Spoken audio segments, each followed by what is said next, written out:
Hello and welcome to the Album Man, and I have just been watching the Xbox One stream and I'm appalled, to be quite frank. This is going to end up being quite a ranty video. I've been making some notes like I did with the PS4, but this doesn't even warrant 3 fucking parts. Yeah, as you can see, I'm pretty damn pissed. This system is... I can't even describe it. It's awful. It seems, by what they've said, awful. They've done the complete opposite of selling. We're going to go through it. We'll try and be fair, but they're my initial reactions. So, the thing they focused on a lot in the beginning, and with the name Xbox One.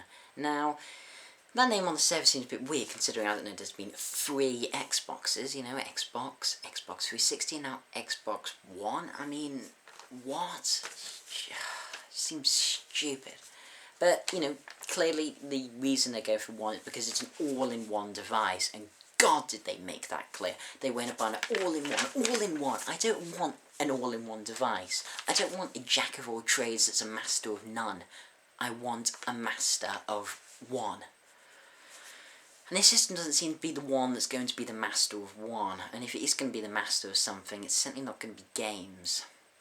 So, having a look at the console, it looks like a console, a current gen console really, just, you know, same size, plenty of ventilation, which is one of the few positives. Good. No, it looks like there's going to be no red ring of death, which is good. I've never personally experienced that because I have an Elite and have always done so don't particularly know that problem.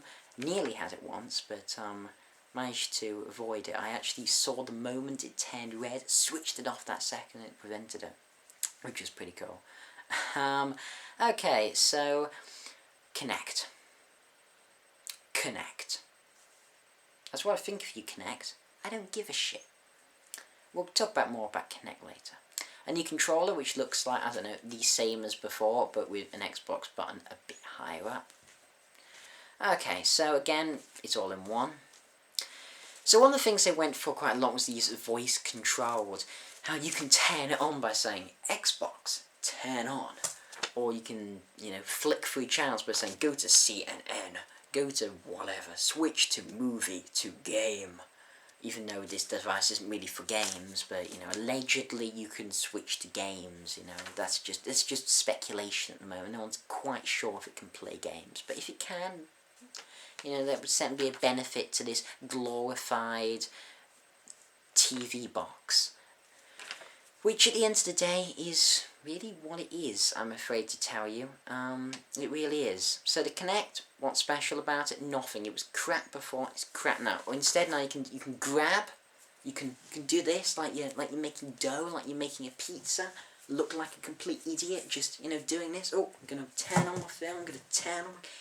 I don't want to do that. I just want to, you know, get a controller, just press a button.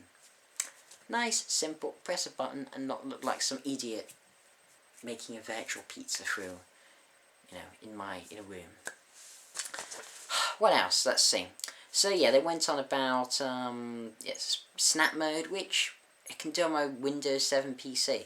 This is basically where you can be watching a film and then you can say internet and it'll bring up a little internet thing, which yeah, I do that on my thing, but the main thing is, I don't want to do, you know, 2 things at once. I just want to do that one, but unfortunately I can't remember what that one thing I want to do on a games console is. No. Just, I don't know. I don't know what that one thing a games console is designed to be. Just gone out of my mind. And bear in mind, this is coming from someone before you Microsoft fanboys start attacking me. I love the Xbox 360. It is definitely my console choice for this generation. I think it's a fantastic console, and I think it is superior to the PS3. I do have a PS3 as well, I do like the system quite a bit, but multi-plat games, I usually always buy them on Xbox 360, unless there's a significant price difference. Like, for example, I bought Dark Souls quite recently. It was way more on the Xbox than the PS3, so I bought it on the PS3. But in general, I think the Xbox is great, but this is not impressing me. We haven't even got to the worst stuff yet. So they focused about Skype. I don't care, I have it on my computer. And, a crappy computer, it can't game for top. It can run Minecraft at 4 frames a second, but even it can do Skype. It's not that great. ESPN, interactive TV, they're going, but I just don't even care. Don't even care. What else do we have? Let's look at the hardware. So it runs on the Xbox One architecture. So let's just go through the script. 5 billion transistors. I don't even know what that means. 8 gigs of RAM, USB 3.0. Don't even know what the USB 3.0 is all about. What's wrong with USB 2.0? I don't understand the difference. If you do know, please do tell me. Genuinely, I would like to know. Blu-ray drive. Okay, PS3 had that. 802.11 0.11n Wi-Fi. Great. Been using Wi-Fi. Second positive. There's too many negatives there. HDMI input, shocker, 8-core CPU, so pretty much the same specs as the PS4, except the RAM for this is DDR3, as opposed to the DDR5M or something for the PS4, which is quicker and faster, so the RAM's a bit slower. So it looks like the PS4 is slightly more powerful processor, especially as this console seems to have a lot of multitasking things going on at the same time. It doesn't seem to be the most powerful of things. So then we have the Kinect sensor, and this is going to be a little dull, but 1080p HD RGB camera, 30 frames per second of colour.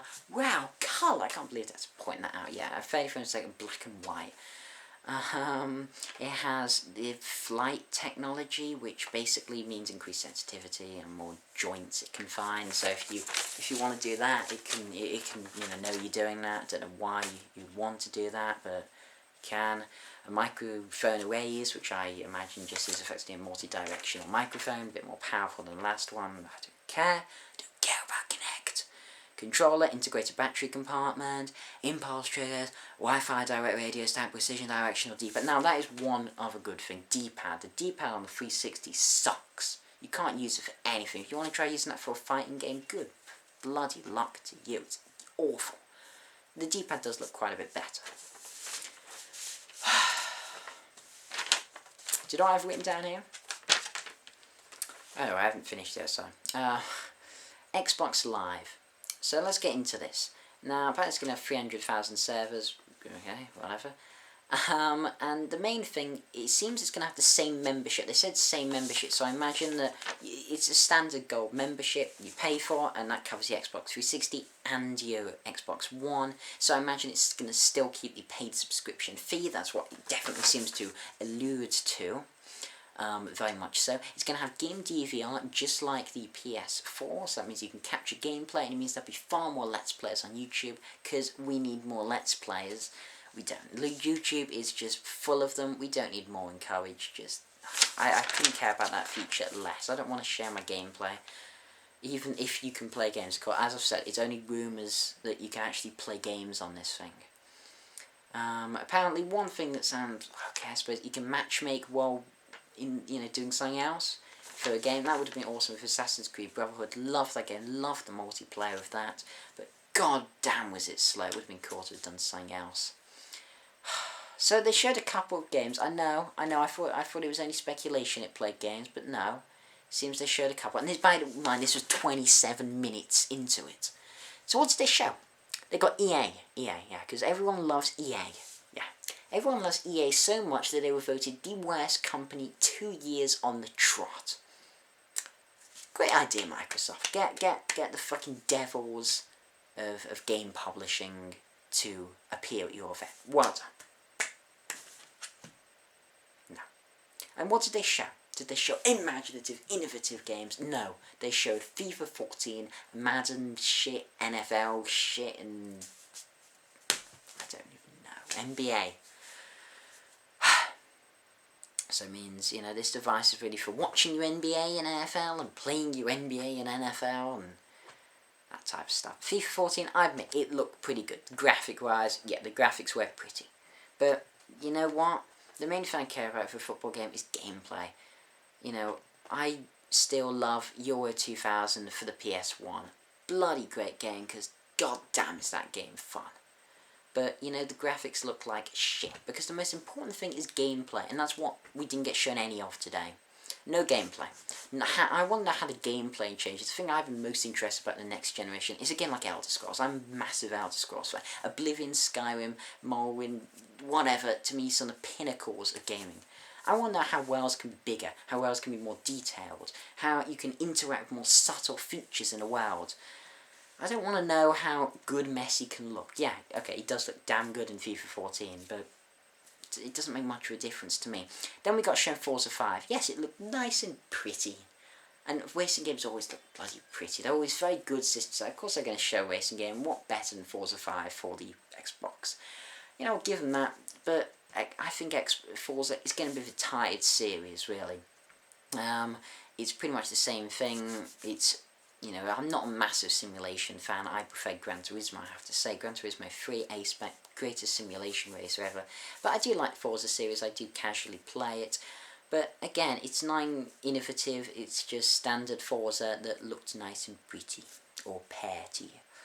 Then we got shown Quantum Break. Now this looks kind of interesting, but you know what I would have liked to have seen? It's that mythical thing called gameplay, yeah. Gameplay. Because, you know, on a games console, I like playing games, you know, if you didn't know that, you know, that's my preferred thing to do on games consoles. I don't know about you, but I like to play games. Well, you know, those were the days when we used to play games. I can imagine myself telling my grandchildren, you know, 40 years' time, saying to them, you know, when I was a little boy, I used to play games, you know, on a games console. And I'll be like, really? I didn't know you could do that. And he'd be like, yeah. Back in my day, you used to be able to. Because it seems this Xbox is going to be a thing of the past. And yet, Quantum Break, it looked kind of cool. It looked like it had kind of cool storytelling. But no gameplay. That's what matters. I'm not going to buy it because it has a cutscene with a little kid. That would be dodgy. Anyway. Okay, and yeah, it's exclusive. Now, they have 15 exclusive games in year one. That's pretty impressive. Microsoft, in the last few years, have not been known for their exclusives, because God have they not released many. PS3, 5. This year, how many Xbox exclusives have we really had? I genuinely am trying to think. I can't name a real Xbox exclusive. Not arcade shit. We're talking about physical Xbox exclusive this year. Terraria, but that was downloadable. There really hasn't been any. PS3, Ni no Kuni alone. You know, no more of these specific. But there have been others as well. There's going to be Last of Us, Beyond Two Souls later this year. Okay, so 8 of these are going to be brand new out of the 15 brand new for year 1 are going to be 8 new IPs. Pretty cool. I would have liked to see them. Then more TV shit. Halo TV series. I could not care less. Why is Halo a decent game? Halo's a decent game because shooting aliens is pretty damn fun. And the multiplayer is pretty damn addictive, you know. Shooting some randomers online. There's an, you know, Space Commander. Yeah, it's pretty damn fun. Watching a TV series about a storyline which is mediocre at best is not what I want to do.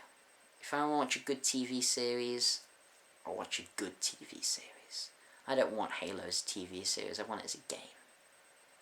Simple as. Look what happened in other adaptations. Let's look at the Street Fighter film, the Mortal Kombat film, the Resident Evil films. Enough said. More NFL shit and no one gives a shit about. Xbox One launching this year. I don't know if I care. Call of Duty Ghosts, exclusive downloadable content. Whoa, because I give a shit about COD. Let me show you my COD collection. Yeah, none, because it's crap. I'll tell you why it's crap. The gameplay, they really don't seem... It seems to be the exact same as, well, COD 2 at least. I don't know. I have played bits of COD. I've never been that impressed. I found it quite a standard shooter that really did nothing that other games didn't. It claimed it introduced many things. You get that COD Enlightenment group that was very funny. But really it just took all the conventions introduced by Doom and Nukem and Counter-Strike. And especially Counter-Strike, really. It took, you know, quite a few things of that, just put it in a game, in a really bland military setting. Oh yeah, and in this, this is quite funny. They actually talked about the story. Yeah, they tried advertising a COD game with a story. Now, when I look on my Xbox friends list, you know, when I log on, I see people playing COD, I can't remember the last time I saw them playing story mode. No, it's always competitive matchmaking, so that seems all COD is about. They may as well just release a multiplayer for a reduced price. No one gives a shit about the single player of COD, okay? No one does. Literally, there's about one guy who's probably, jerking off to the idea of a campaign of kind of like, oh my god, I can swim with the fishes. Because apparently fish move. Yeah, this is Finding Nemo the game as well. Except that would actually be pretty cool I don't know, would Finding Nemo game be cool? It might be if it was done right. Could be done well. Probably one on the PS2, because they so many movie times on the PS2. I don't know why I've gone off topic about Finding Nemo, but I have, because Finding Nemo is a decent film. It's better than the Halo TV series will be, with Spielberg, the most overrated director of all time, but that's another story. So what else does COD have? Crap graphics? Okay. The graphics were better than Black Ops 2 in the trailer, or Modern Warfare 3, but they weren't great. They weren't like, oh my god, this is the next gen. By what I've seen of Metro Last Light, it looks better. By what I've seen of, The Last of Us, it looks better. Uncharted 3, as much as, for me, that was a bit of a glitchy mess, it looks better. But you know what really pissed me off? You know what is, to quote a game review I don't particularly care for, you know what's bullshit? So you get my brooding intensity here. You know what annoyed me the most? A used game fee. And mandatory install.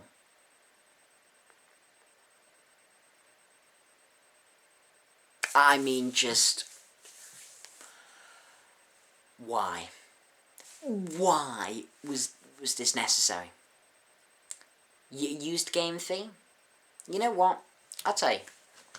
Genuinely, I was looking forward to the new Xbox more than the PS4, because I love the Xbox 360 so much. I thought, yeah, new Xbox, yeah, I'll probably get the PS4 maybe about 5 years after the release or so, it's a lot cheaper, like I did with the PS3, and yeah, just do the same then.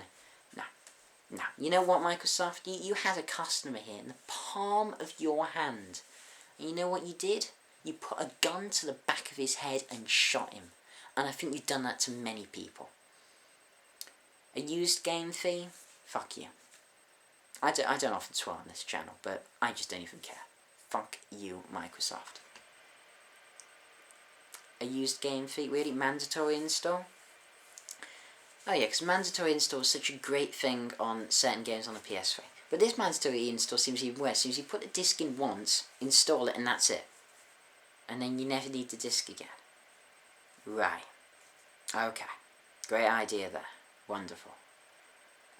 So then, in order to prevent you from just giving a copy to all your giving it to your friends and they install it, you have a used game fee.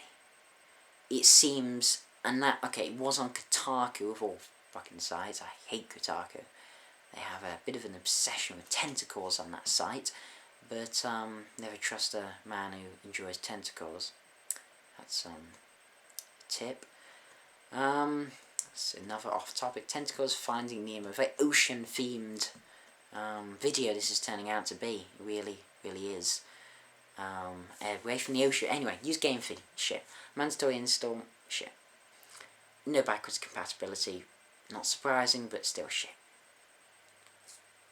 Just okay, at least it's not always on. Yay, it seems publishers have the option to do always on games. And let's see how well always on has gone in the past. Let's think of some examples. I think it was the launch of Diablo 3. Yeah, that went pretty damn well, didn't it? How about, oh yeah, Sim City. That went so smoothly, didn't it? Obvious. That was such a success. Always on is not a good idea. And hopefully not many publishers will choose to use it. But this used game fee, now, it hasn't necessarily been confirmed. It's that when Kotaku was saying we're interviewing, they said they may have to charge a fee, to prevent people from, sharing the game around. But when asked if they were what happened with used games, they didn't comment. I think it pretty much confirms there's going to be a fee on used games. I'm sorry, I just can't get over that. you know what? Now the PS4 hasn't necessarily announced, but what it seemed in the conference, because of course I watched it, they seemed a lot more positive about used games. They seemed to say that you could play used games. It seems a lot friendlier thing for used games. And if it is true that it doesn't hinder used games, then yeah, I'll get a PS4. Xbox One, you did not impress. I think everyone's going to be pissed. This being Outman. Thanks for watching. Comment, rate, subscribe, and as usual, long live rock and roll.